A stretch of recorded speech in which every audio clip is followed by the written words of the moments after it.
And this is At 12 years old? before that, at 10. At 10.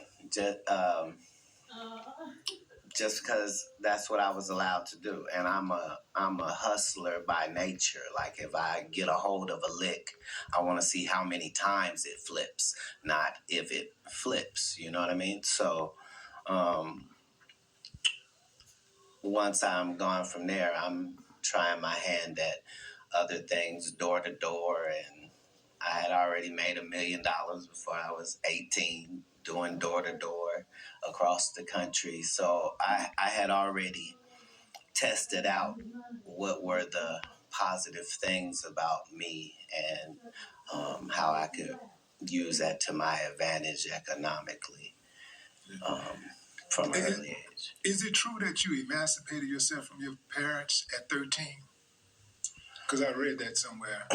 Well, Wikipedia says something like that. I wouldn't shame the family. What I would say is that it can't be called run away because I didn't run away. I left, but I don't tell that part of the story just because there's a zero chance that if a young person listens to me and follows my example on that they'll be okay. But I knew I would be, but I was a little off. Like I knew Jesus left home at 13, so I didn't feel like I was out of pocket in any way.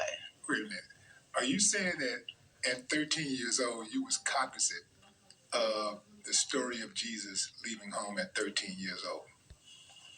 I had been accepted to college before I was 12, so I was already a little bit more advanced than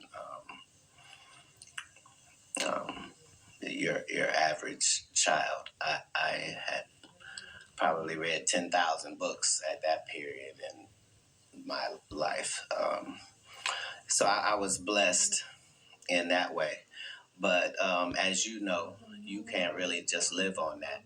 So God navigated where I was able to see the underworld, if you will. So I go from my parents' house in Ohio to Miami, Florida by myself. I don't know nobody. And that's where the story begins. But in your formidable years, who is that person? Was there a single individual who inspired you or some guy